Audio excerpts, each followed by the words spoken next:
Olá, meus amigos, tudo bem? Bom, meu nome é Cícero Mello, sou professor de Biologia e a nossa conversa hoje é sobre o desastre em Brumadinho. Obviamente vocês estão acompanhando aí, não é, pelo noticiário, vocês estão vendo as notícias do que aconteceu lá, não é, e acompanhando as buscas. Foi um desastre bastante complicado e tem seus aspectos, suas consequências, e a gente vai falar um pouco sobre o que está acontecendo lá e o que a gente espera, que tipo de problemas a gente pode imaginar que podem acontecer. E é óbvio, acho eu, que no momento em que aconteceu o desastre de Brumadinho, até a própria imprensa acabou mencionando, o desastre de Mariana.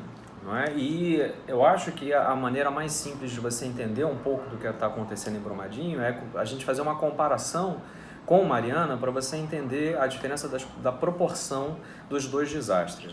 Mariana foi em 2015, novembro de 2015, enquanto Brumadinho aconteceu agora em 2019. Então a gente tem uma diferença mais ou menos aí de 3 anos, porque é final do ano de 2015 e início do ano de 2019. A barragem que estourou, que arrebentou no caso de Mariana, foi a barragem de Fundão, e nesse caso aqui, de Brumadinho, a barragem da mina Córrego do Feijão.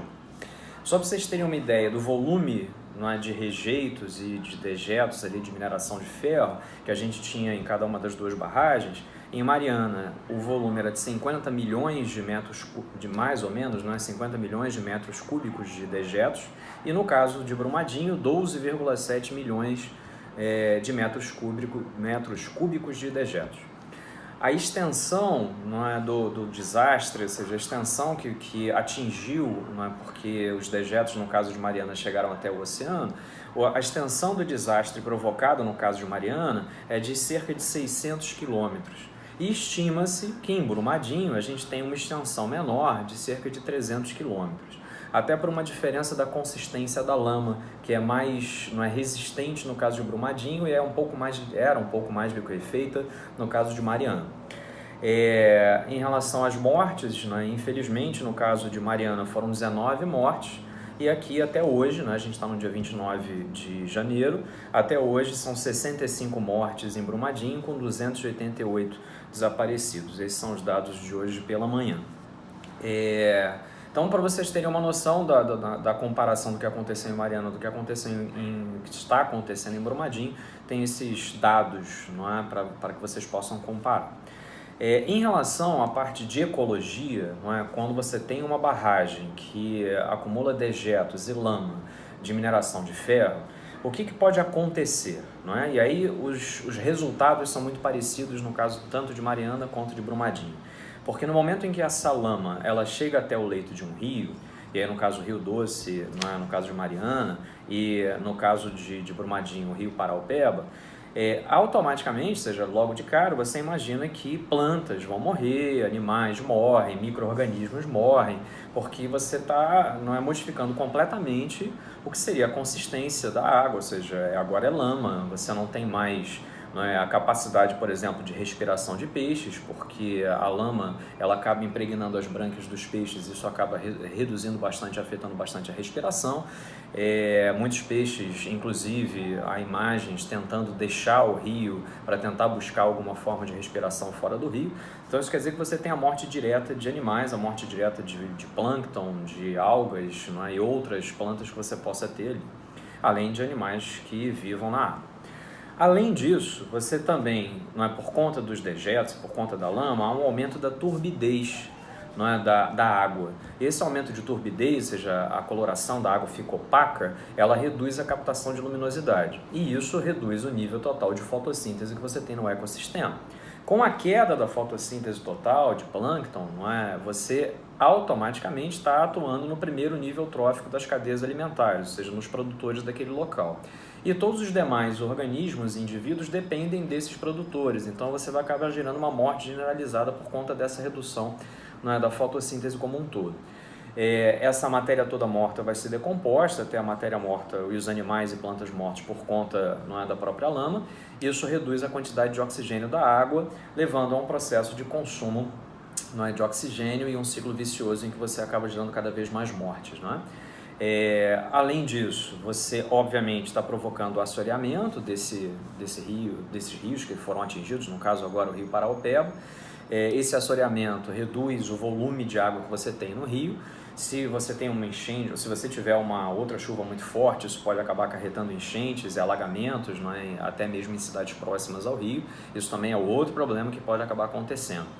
E, além disso, a gente pensa em morte dos indivíduos que vivem ali, dos organismos que vivem na água, ou seja, no rio especificamente, mas existe uma série de animais que dependem do alimento do rio. Então, você pega aves, por exemplo, que se alimentam de peixes no rio, outros animais que vivem nas margens do rio, como répteis ou algo nesse sentido, que se alimentam do próprio rio. Ou até mesmo tem no rio um ponto de reprodução, como anfíbios que colocam ovos em raízes de algumas plantas aquáticas.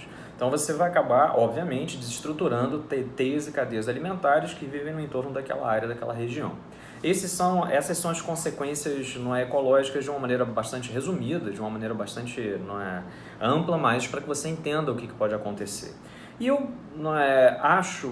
vou dar uns pitacos aqui, não é minha área especificamente, mas vou dar uns pitacos aqui em outros aspectos que a gente também tem que relevar nesse caso, né? Toda atividade econômica que depende daquele rio, como por exemplo a pesca, vai ser bastante prejudicada. Se você tem a morte de uma grande quantidade de peixes, inclusive muitos peixes são endêmicos daquela região e existem apenas naquela área, então você pode até mesmo ter extinção de peixes.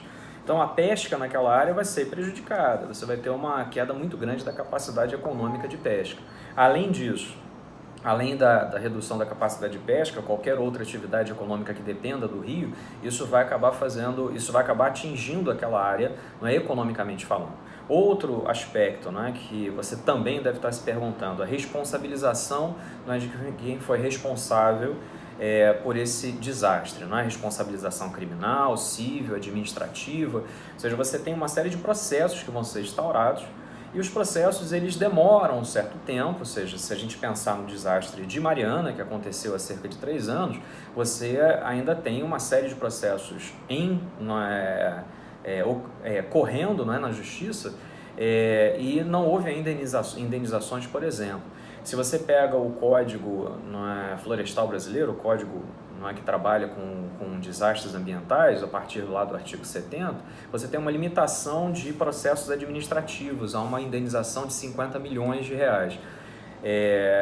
E isso pode ser muito abaixo do que deveria se pagar em termos de indenização, em termos de dano que poderia ter sido causado, que foi causado, não só pelo desastre de Mariana, mas também em Brumadinho. E isso vai se prolongar, porque a quantidade de recursos é muito grande, isso vai subindo instâncias, e isso acaba fazendo com que o processo se prolongue bastante. E além disso, você ainda tem uma crise hídrica muito grande naquela área, porque antes você tinha água disponível, agora você tem lama disponível, não é? Então até que o ambiente consiga reduzir o impacto e voltar a ter água límpida para consumo, vai demorar bastante. Você tem aí pelo menos uns 10 anos para que você consiga ter uma melhora significativa, tá?